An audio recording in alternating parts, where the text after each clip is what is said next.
वापय धीर भजन मार्गी चंचल चित्तासी ठेवोनिया ठाई संताची हे पायी लीन व्हावी.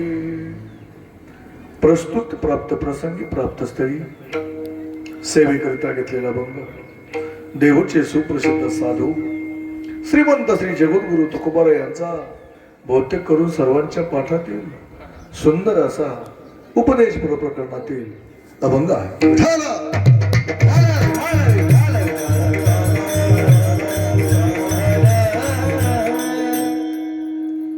श्रीमंत तुकोबाराय याचे आवत जडजीवांकडे पाहिल्यानंतर त्यांना असं समजलं की हा नरदेह ज्याच्यासाठी आपल्याला भगवंतांनी दिलाय त्याच्यासाठी ते लोक वापरत नाहीयेत आणि आपल्या आयुष्याचं मात्र करून घेतात.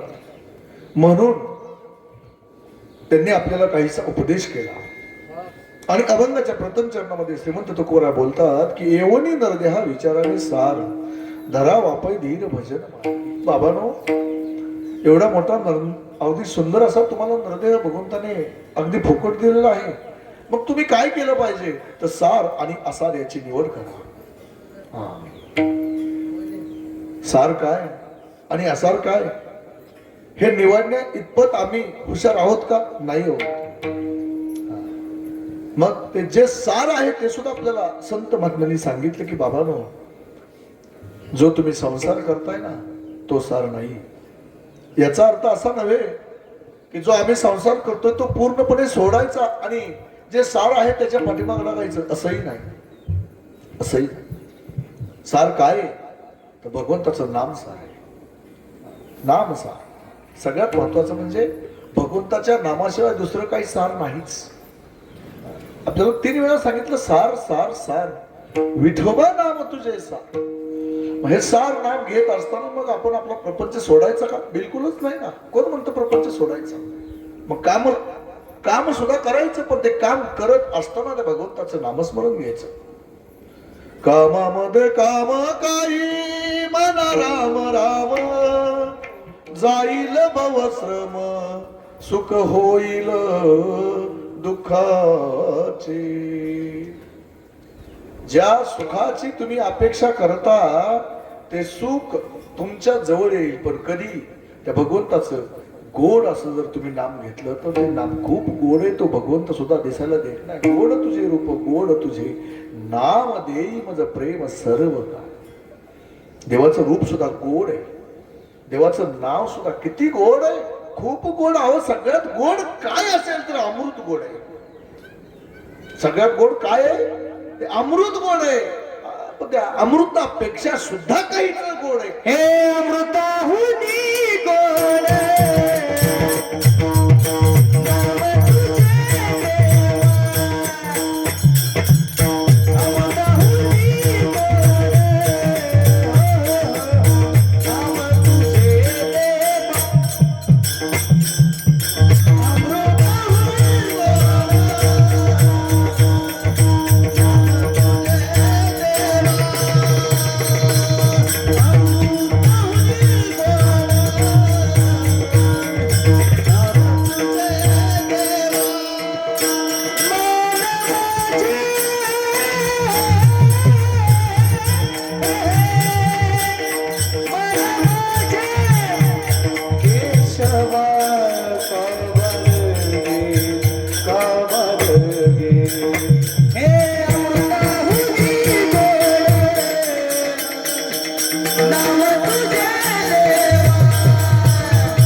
प्रसाद महाराज छान. गोड काय? अमृत गोड आहे. अरे पण ते अमृतापेक्षा सुद्धा काहीतरी गोड आहे ना. मग काय गोड आहे तर अमृतावरी गोड नाम तुझे देवा. मन माझे केशवा का भाने की सांगा पंढरी राया काय करूयासी. का नये ध्यानासी रूप तुझे कीर्तने वैष्णव निद्रे ना गेले. बाबांनो, ते भगवंताचं गोड असं नामस्मरण ते सार आहे. आणि जो आपण संसार करतो ना ते सार नाही फलकट तो संसार येथे सार भगवत ऐसे जागवितो मना सरसे जना सहित. श्रीमंत तुकोबाराय सांगतात किती गोड असं नाम आहे आणि ते घ्यायचं आपल्याला. मग कसं घ्यायचं तर भजनामधून घ्यायचं. कारण भजनामधून का घ्यायचं तर तुका म्हणे येते भजन प्रमाण काय थोरपण जाळावे.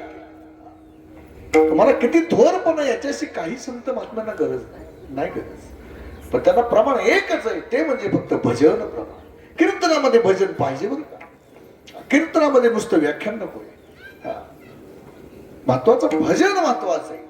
आपण रोज सुद्धा भजन केलंच पाहिजे. आणि भजनामध्ये काय घ्यायचं तर त्या भगवंताचं नाम घ्यायचं. प्रत्येक संत महात्म्याने भजन केलं त्या भगवंताच्या नामाचा टाहो फोडला. किती किती सतत सतत भगवंताचं नामस्मरण घेतलं. दिन रजनी हाची धंदा. दिवसा नव्हे रात्री नव्हे सततच दिन रजनी हाची धंदा. गोविंदाचे पोवाडे पांडुरंग ध्यानी पांडुरंग म्हणी जागृती स्वप्नी पांडुरंग. बघा म्हणून आणि जर त्या भगवंताचं तुम्ही नामस्मरण सतत सतत सतत सतत भगवंताचं नामस्मरण घ्याल तर तुका म्हणे आई जीवे नुरेची वेगळे. बघा गोविंद गोविंद मना लागली या छंद मग गोविंद ते काया भेद नाही देवा तया. जर तुम्ही एखादा ध्यास जर असेल तुमच्याकडं गोविंद गोविंद नामाचा जर तुम्हाला ध्यास लागला ना तर तुम्ही स्वतः सुद्धा गोविंद म्हणजे भगवान परमात्म्यापर्यंत जाऊन पोहोचू शकता. नव्हे भगवान परमात्मा सुद्धा होऊ शकता इथपर्यंत आपली पात्रता आहे. नर देह निदान लागले उत्तम सार उत्तम गती देवची होईन म्हणती ते होती. काय सांगितलं अंडरलाईन करा. देवची होईन म्हणती ते होती तरी का चित्ती न राहिली. बघा त्या भगवंताच्या नामामध्ये किती ताकद आहे किती ताकद आहे. म्हणजे भगवंतामध्ये ताकद आहे का भगवंताच्या नावात ताकद आहे. याचं उदाहरण तुम्ही सर्व श्रुत आहात सर्वांना माहिती आहे. दगड तरले दगड तरले दगड तरले पण दगड का तरले. बघा एकदा असं झालं नळ नीळ यांनी दगड टाकले आणि ती तरली. त्यांना तो शापच होता पण वास्तविक पाहता तो आशीर्वाद होता. हे रावणाला सुद्धा समजलं. अरे म्हणले वानराच्या हातून दगड तरतायत. मग काय मग त्यानेही दगड टाकले ते सुद्धा तरले. आता रावण कसा होता कोणाला तरी माहित नव्हतं तर पत्नीला तर खात्रीशीर माहित असतं ना. रावण म्हणजे आपण कसे आहोत हे सगळ्यांना जरी नाही कळलं तर पत्नीला बाकी 100% माहित असतं आपण कसे आहोत. बंधुदारीने सांगितलं रावण मासे तुमच्या हातून आणि दगड आणि तरले कसं काय एवढं असं काय तुम्ही पुण्य केलं. मग ते गुपित मला सांगा काय ते सांगितलं. जास्त वेळ घेत नाही तुमचा. तर का दगड तरले तर त्याला रामाची शपथ घातली होती. त्याला रामाची शपथ घातली होती. मग रावणाकडूनही दगड तरले नळनिळेकडून दगड तरले. मग प्रभू रामचंद्रांनी विचार केला आपण सुद्धा दगड टाकूया. का तरणार नाही तरले पाहिजे दगड. मग गेले प्रभू रामचंद्र दगड घेतला एक मोठा दगड घेतला एवढा पाण्यामध्ये टाकला. डूब वाजलं दगड तळात. अरे म्हणले दगड थोडा मोठा वाटतोय थोडा लहान घेऊ. दुसरा दगड घेतला तोही खाली गेला असा. तिसरा त्याच्यापेक्षा लहान घेतला तोही पाण्यात टाकला. तोही सायकलीवर जर आपण पडलो आपण सायकल चालवत असताना आपण जर पडलो तर आपल्याला किती लागलं हे आपण कधी बघतो का. पहिले उठून बघतो मला कोणी पडलेलं बघितलंय का. काय महाराज बरोबर आहे का बाबर महाराज. आता तुम्ही तर काय समाधान वाटलं मला पण आज बाबर सर या ठिकाणी आले. त्यांच्यावरती फार मोठी येऊन संकट त्यांचं टळलेलं आहे त्या पायाचं. असं वाटायचं कधी सर येऊन कीर्तनाला बसतील आणि आज योग आला तो. अरे का देव नीट करणार नाही. वैद्य एक पंढरीराव अंतर्भाव तो जाणे. त्यांच्या मनामधील सर्वांच्या मनामधील भक्ती काय आहे आणि भक्तीची जर ताकद असेल ना तर देवाला नीट करावंच लागणार आहे. असू द्या. मग प्रभू रामचंद्रांनी काय केलं उठले इकडे तिकडे पाहिले की मला कोणी पाहिले का मी दगड टाकताना. आणि तेवढ्यात पाठीमागं वळायला, आणि पाठीमाग कोण होतं? जय श्रीराम, आमचे हनुमंतराय जागेवरतीच होते. मग प्रभू रामचंद्र विचारलं, केव्हा आला? म्हणले, मी पहिल्याच दगडाला आलोय. अरे अरे, वाटोळ केलं म्हणले तू माझं, जाऊ दे म्हणले आता. मग आमचे हनुमंतराय विचारतात प्रभू रामचंद्र, अहो तुमचं काय काय चाललं होतं? म्हटले, काय नाही म्हणले, ते दगड तरतात हे समजलं, मग माझ्या नावाने दगड तरलेत, मग मी टाकलेलं दगड तरल का म्हणून ते बघत होतो. मग काय झालं? नाही तरले म्हणले. काय म्हटले? नाही तर. मग त्यावेळेस आमचे हनुमंतराय प्रभू रामचंद्राला उत्तर देतात, अहो कसे तरतील तुमचे दगड? तुमचे दगड कसे तरतील? मग प्रभू रामचंद्र म्हणतात, अरे का तरलं नाही? माझ्या नावाने दगड तरते, तर मी टाकलेलं दगड तरत नाही. अहो तुमच्या नावामध्ये ताकद आहे, पण तुम्ही जर एखाद्याला सोडून दिलं तर तो संपला ना. तुम्ही तो दगड टाकून दिला, तो बुडणारच आहे ना. तुमच्या नावात ताकद आहे. तुझ्या नामाचा महिमा तुझं नकळे मेघ श्यामा. तू का म्हणे, आम्हा जन्म गोड यासाठी तुझ्या नामाचा महिमा तुझं नकळे मेघ श्यामा. अरे भगवंता, तुझ्या नावामध्ये किती ताकद आहे हे तुला सुद्धा समजणार नाही. दुसरे एक उदाहरण देतो, नावाची ताकद. एकदा विश्वामित्र भेटायला आले प्रभू रामचंद्राला. लाईन लागलेली दर्शनासाठी. कोणाच्या? विश्वामित्राच्या दर्शनासाठी लाईन लागली. प्रभू रामचंद्राकडे आले होते, पण आता विश्वामित्र आले म्हटल्यानंतर मग सगळे दर्शन घ्यायला लागले. आणि तेवढ्यामध्ये नारद ऋषी आले. नारद ऋषीने पाहिलं, अरे काय गर्दी कशाची एवढी मोठी? म्हणले, ते विश्वामित्राचं दर्शन सगळे घेता येत. विश्वामित्राचं. आता विश्वामित्रांनी किती तपश्चर्या केली होती? 60,000 वर्षाची तपश्चर्या थोडीच होती, त्याच्याही पेक्षा जास्त केली होती. खूप तपश्चर्या केली होती. पण त्यावेळेस हनुमंतराय तिथं होते. मग हनुमंतराय म्हटले, चला आता दर्शन घेऊ विश्वामित्राचं. नारद ऋषी आले. म्हणले, कुठं चाललात? म्हणले, ते विश्वामित्र आले त्यांचं दर्शन घ्यायला. काय बावळट आहे म्हणले तुम्ही? हनुमंतरायला म्हणतात बावळट? म्हणले, मनोज मारुती बुद्धिमत्ता वरिष्ठम असे असणारे त्यांना सुद्धा बावळट म्हटले नारद ऋषी. म्हणजे कोणाचं दर्शन घ्यायला जाताय तुम्ही? त्या विश्वामित्राचं.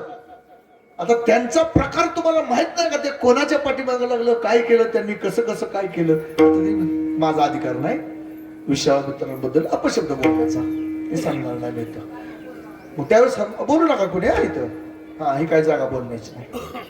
आणि मग म्हणले, त्यांचं दर्शन घ्यायची गरज नाही म्हणले, तुम्हाला काहीच गरज नाही, एवढे अधिकारी नाही येते. मग हनुमंतराय वळले मागाने, नको म्हणले दर्शन घ्यायला, चला. आणि परत आमचे नारद ऋषी विश्वामित्राकडं. बघा कळीचं नारद कशाला म्हणते. अगोदर सांगितलं तुम्ही दर्शन घ्यायला जाऊ नका कोणाला, हनुमंतरायला. आणि परत इकडे निघाले. ह्यालाच राजकारण म्हणायचं. हे आतापासून नाही, पहिल्यापासून चालत आले. तू फॉर्म भर, तू पडतोय कसं तेच बघतो, आणि पाडाय कारणीपुत्र हीच असतो. जे इलेक्शन खेळले त्यांना माहिती.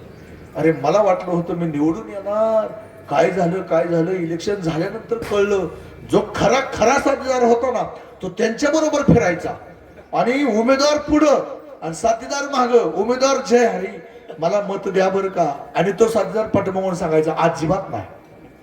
तो मागणं असा हात करायचा, संघ ह्याच्यात फिरायचा. हे राजकारण पहिल्यापासून, हे आज नाही. लगेच विश्वामित्राकडे काय म्हणलं, विश्वामित्र एवढे मोठे ऋषी तुम्ही? अरे मग हो, मग झालं काय? अहो पण ते हनुमंतरायला कळतं का काय? कळतं का काय हनुमंतरायला काय झालं? अहो सगळं अख्खं अयोध्या लुटले तुमचं दर्शन घ्यायला, अख्खी अयोध्या. पण आले का म्हणले हनुमंतराय तुमच्या दर्शनाला? लगेच आळी वळवळ केली विश्वामित्राची. हो म्हणले, बरोबर आहे. लगेच प्रभू रामचंद्राकडे मी चाललो म्हणले माघारी. आता प्रभू रामचंद्र म्हणले, काय झालं? झालं काय? तुमच्या राज्यामध्ये माझा अपमान कसा सहन करू? तुमचा अपमान? तुमचा? कुणी केला? उद्याचा सूर्योदय पाहणार नाही, सांगा कुणी केला तो? खात्रीनं एक वचनी, एक बाणी, एक पत्नी तुम्ही. हो, फक्त मला नाव सांगा. ज्याने तुम्ही तुमचा ज्याने अपमान केला असेल तो उद्याचा सूर्योदय नाही पाहणार. चालेल, ठीक आहे म्हटले. लगेच सांगितलं तुमचे परम भक्त हनुमंतराय. अरे बाप, काय केलं त्यांनी म्हणले माझा अपमान केला. आता काय करायचं, आता काय करायचं, पर्याय मार्ग नाही. बरं, एक वचनी, एक बाणी, एक पत्नी, वचन दिलंय, मग लाईट गेली. असं काय फरक पडत. वचन तर दिलं आणि वचन तर पाळावं लागणार. वचन नाही पाळायचं जमणारच नाही. वचन दिया सोचा नहीं होगा क्या परिणाम. हे भीष्माचार्याचं बरं का. वचन दिलं, सोच समझ कर कीजिए जीवन में हर का.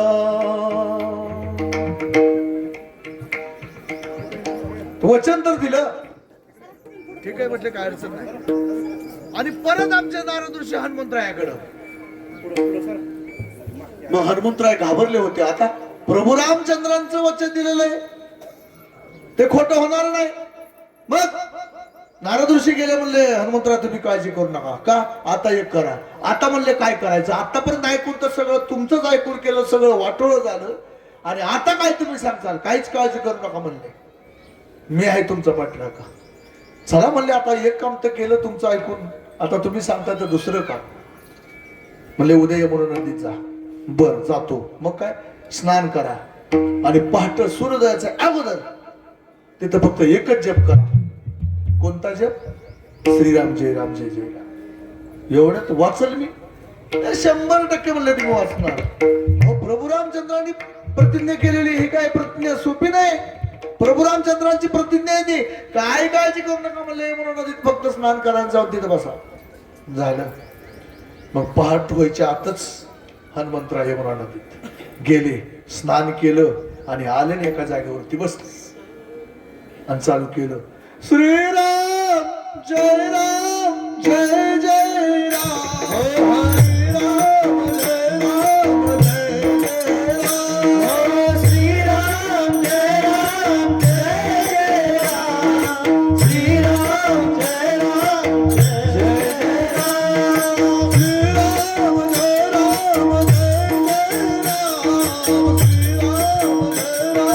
राम जय जय राम, श्रीराम जय राम जय जय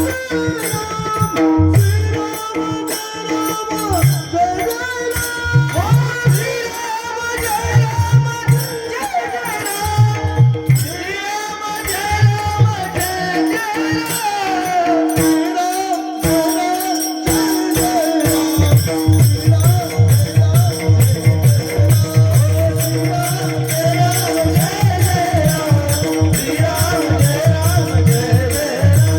जय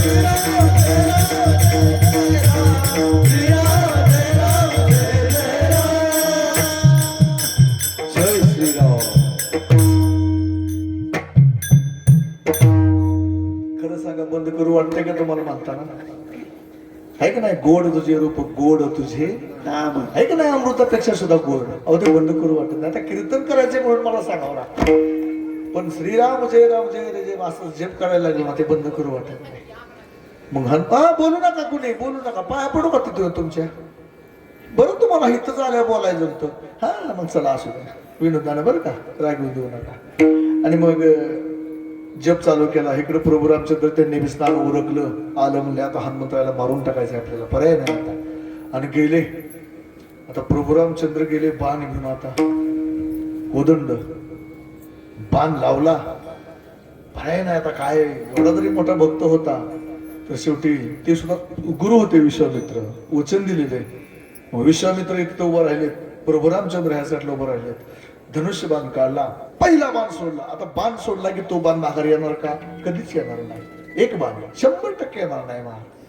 तो बाण सोडला, बाण सु सु सु सु सु सु सु करत आमच्या हनुमंतरायापर्यंत पोहोचला आणि नुसता गिरट्या घालायला लागला कडोनी. प्रभू रामचंद्र म्हणजे असं का व्हायला लागलं, माझा बाण आणि असं गोल गोल फिरायला लागला. तिथं गोल गोल गोल गोल फिरला आणि प्रदक्षिणा घातली हनुमंतरायाला. आला असा वाटेत येऊन बसला. प्रभू रामचंद्र म्हणले घोळ झाला, म्हणले आपला नियम चुकला, जाऊ दे म्हणले दुसरा बाण सोडलो. दुसरा बाण सोडला, दुसरा बाण आमच्या हनुमंतरायापर्यंत गेला. परत गोल गोल गोल गोल गोल प्रदक्षिणा मारली, परत येऊन भात्यात बसला. 1 2 नाही 3 बाण मारले. आणि मग आमच्या विश्वामित्राला अधिकार कळाला. काय अधिकार कळाला की देवापेक्षा सुद्धा देवाचं नाम मोठे. राम म्हणता रामची होई जे पदवी पैसोनी पदवी पैसोनी पदवी घ्यायचे पदवी पैसोनी पदवी घ्यायचे. राम म्हणता रामची होई जे पदवी